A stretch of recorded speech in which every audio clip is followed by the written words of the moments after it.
Conference. What a pleasure it is to be here today, surrounded by so many like-minded people, concerned about the state of our nation, with a refreshing paucity of rainbow lanyards in evidence.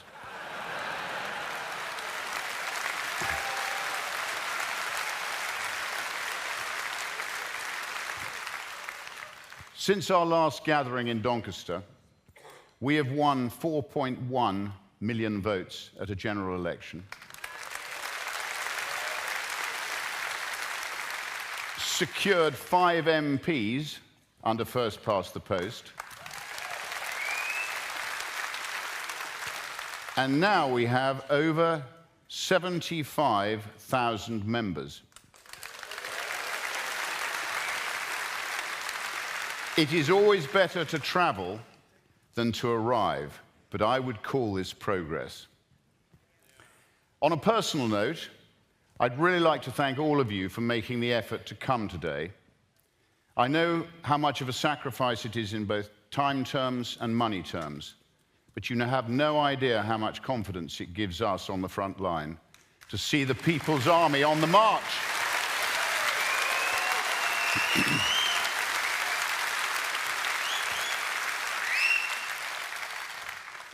It is said that a picture says 1,000 words, so here it is.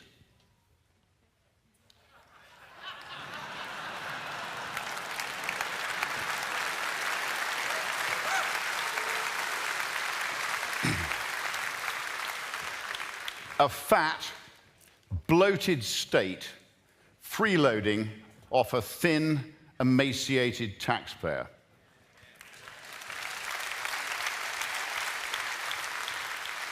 Next time you encounter some Orwellian virtue-signaling doublespeak from local or national government, remember this picture and reflect on the fact that you elect them and your taxes pay for them. Who should be the servant and who should be the master?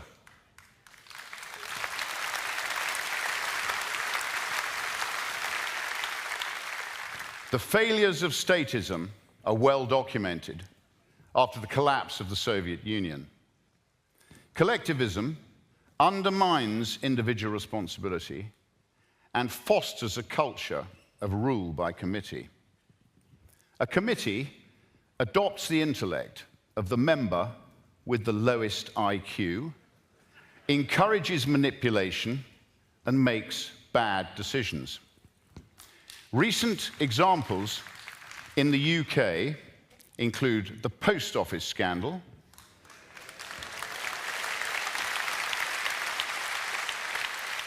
the infected blood scandal, the COVID response in its entirety,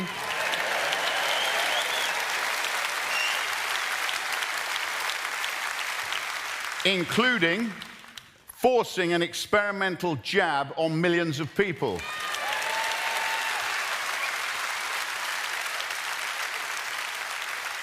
HS2, test and trace, EU membership, and almost anything that the government touches.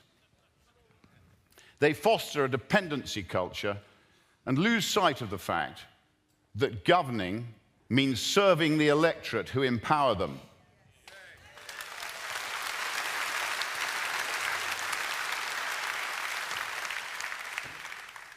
Alexander Solzhenitsyn said, "Human beings are born with different capabilities.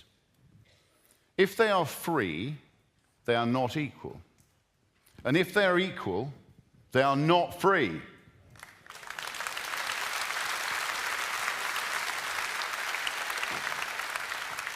Being free is the key to human success and sustainable relationships. Freedom of speech in Parliament and the country is central to our unwritten constitution through the Glorious Revolution and the Declaration of Rights in 1688.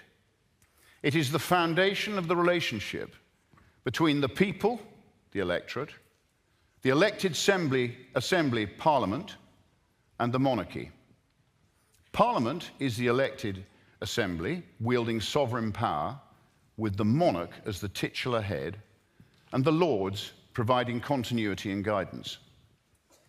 This formula served us well until 1997, when Tony Blair, Gordon Brown, Peter Mandelson, and Alistair Campbell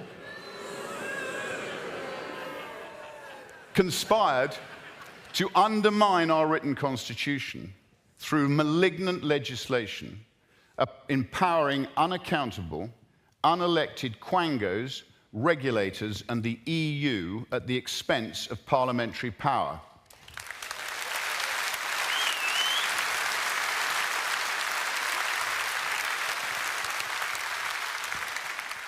The Equality Act of 2010, for which there was no need, has given legal force and backing to minorities to impose their will and views on the majority. This has fostered the rise of the rule of lawyers, not the rule of law, created unnecessary division in the country, and suppressed free speech across society.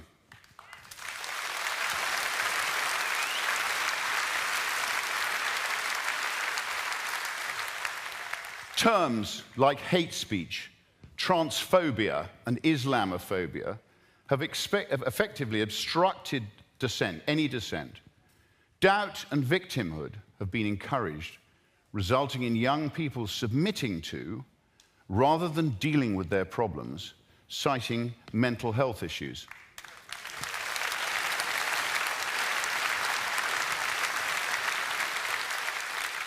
Parents have been marginalized, and the Cass review is sadly too little, too late.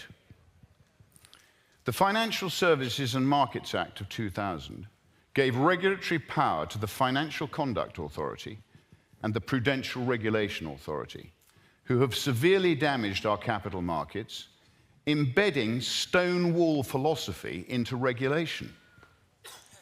It is ironic that after the recent Labour landslip election victory,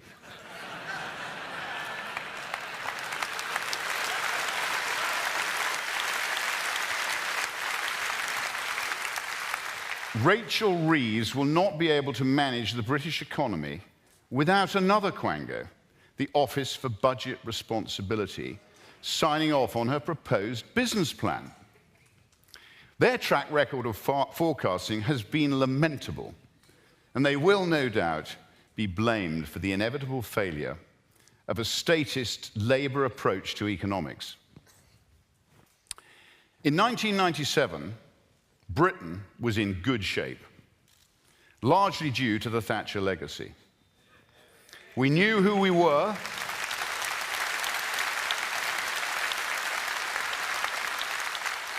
We knew who we were.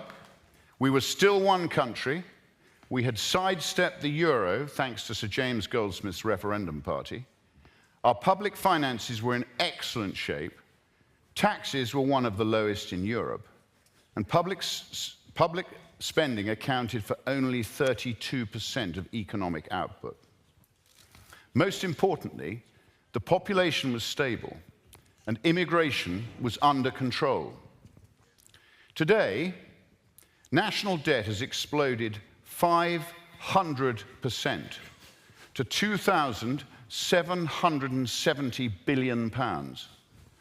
Public sector spending accounts for 46% of economic output. The private sector is being crowded out by the state. Mass legal and illegal immigration is out of control. And over 9 million people of working age do not work. Markets will soon exact their price for the folly of the last quarter of a century as a result of the failure of the two-party duopoly, Labour and the Tories. Both of them are jointly responsible with the civil service for undermining our constitution, deceiving the electorate, and feathering their own dishonest nests.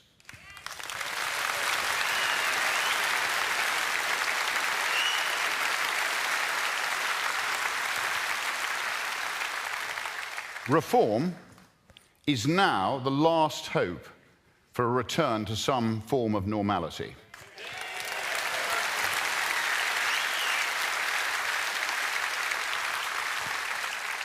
The majority will prevail over minorities, and 17.4 million people who voted for Brexit must be rewarded with delivery of the independent nation state for which they presciently opted, against all the odds.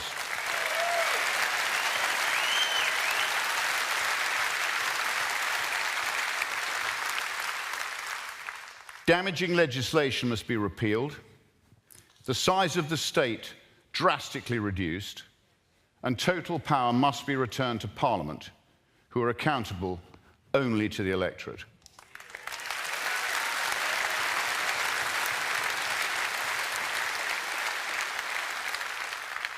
We have been living through a period of madness akin to the South Sea bubble, the Mississippi scheme, and tulip mania, when men think in herds, go mad in herds, and only recover their senses slowly, one by one. Reform has now established the beachhead in Parliament, which Nigel identified as our primary aim. We need to restructure into a proper political party, fight and win local elections at both county and borough level, and carefully select our team of candidates to win the next general election.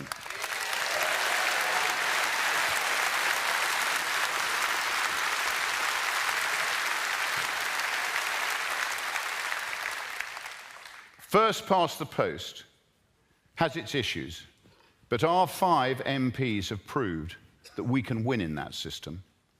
And when the dam bursts, it will do so spectacularly.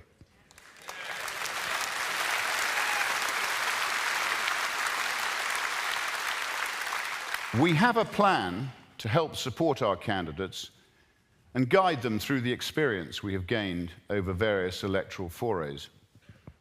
They say experience costs money, and I have certainly found that to be true. Our country, our history, our freedoms, and our independent sovereignty are impossible to value. It is now a case of not just can we win, we must win.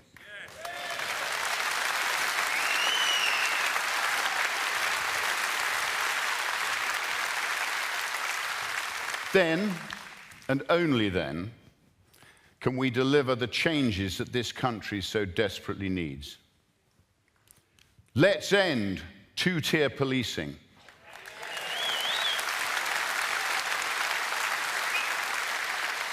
Ensuring that the law is applied fairly and equally to all. Let's back small businesses.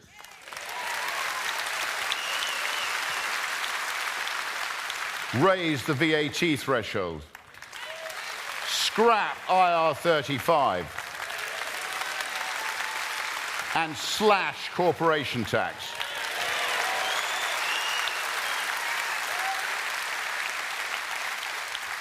We must reward risk-taking entrepreneurs who build businesses, employ people, create wealth, and above all, pay taxes.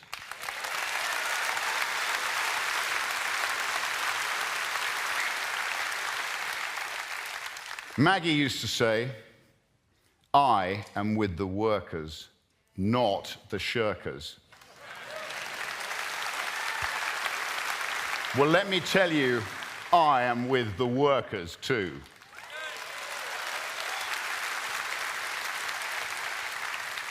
Let's scrap every diversity-related role in a vastly reduced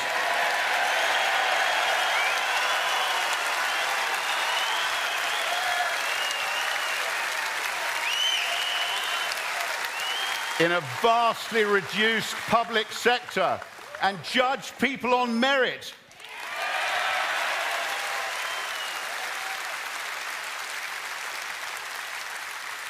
Singapore propagated a small, highly paid, effective state based on merit alone. and now enjoy GDP per capita twice as high as that of the UK. Let's repeal the Human Rights Act of 1997.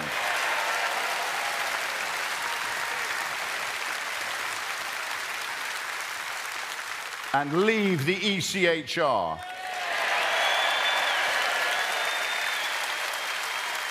Thereby stopping the influence of foreign judges on British law.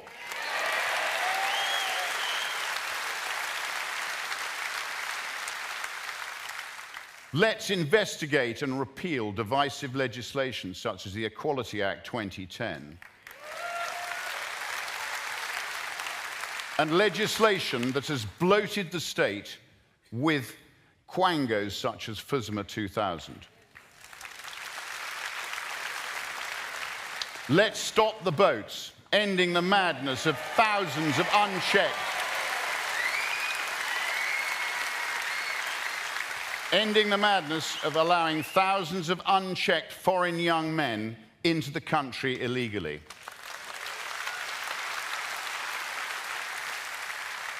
Let's responsibly defund the monopolistic, malign BBC.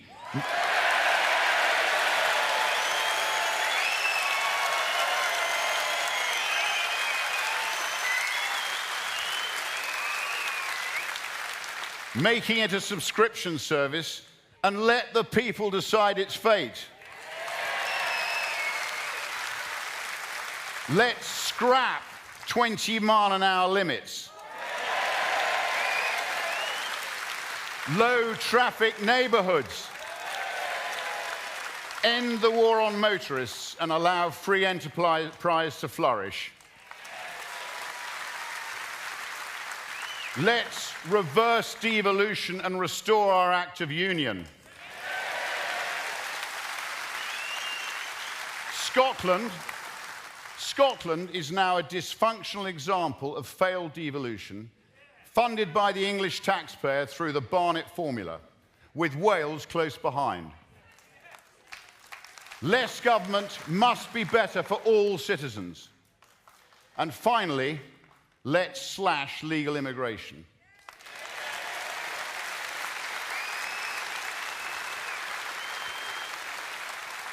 To put it simply, we are full.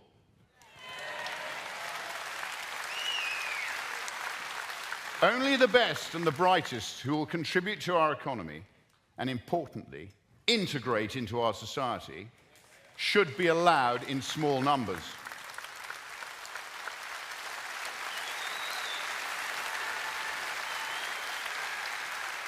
Uncontrolled mass immigration is the root cause of so many of our issues, yet the political establishment refuses to acknowledge it.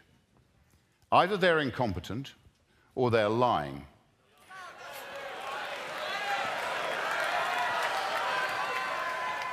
Fearing the failure of their misguided policy of a utopian multicultural society. As Margaret Thatcher said, after 9/11, the events of September the 11th are a terrible reminder that freedom demands eternal vigilance. And for too long, we have not been vigilant. We have harbored those who hate us, tolerated those who threatened us, and indulged those who weakened us.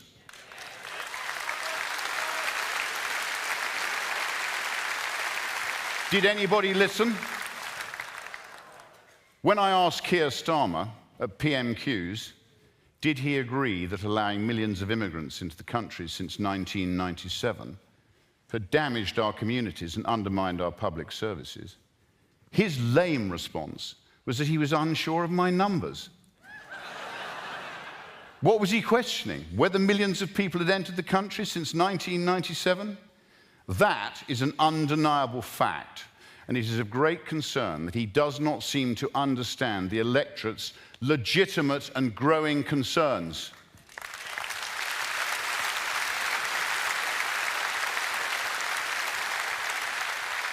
Sadly, His instincts as a human rights lawyer, from which he has earned his living, is embedded in his DNA. The current formula simply isn't working, and change is now essential. Challenging the over-complex legal system is hard for a law-abiding nation. But the silent majority now needs the courage to call out the dysfunctional state of Britain before it's too late. As Tacitus said, the more corrupt the state, the more numerous the laws.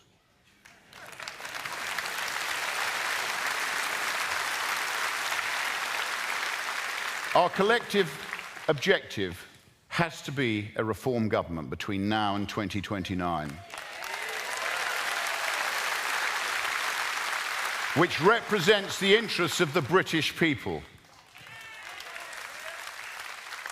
As Winston Churchill said, the farther back you can look, the farther forward you are likely to see.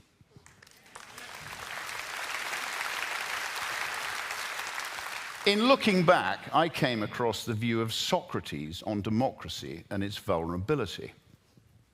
He said, democracy must fall because it will try to tailor to everyone. The poor will want the wealth of the rich, and democracy will give it to them. Young people will want to be respected as elderly, and democracy will give it to them. Women will want to be like men, and democracy will give it to them.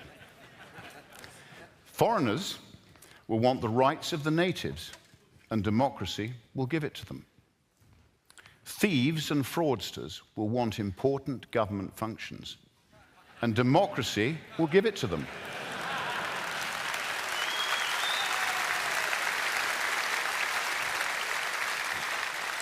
And at that time, when thieves and fraudsters finally democratically take authority, because criminals and evildoers want power, there will be worse dictatorship than in the time of any monarchy or oligarchy.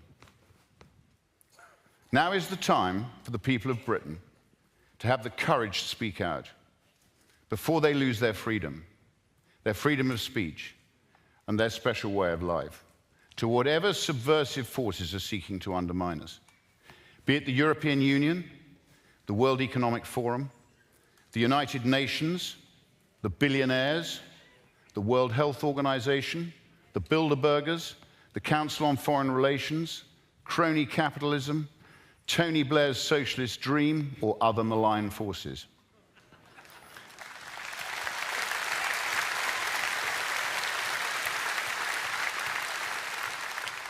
Reform represents the people, fairness, common sense, and an accountable government in Westminster for the British people.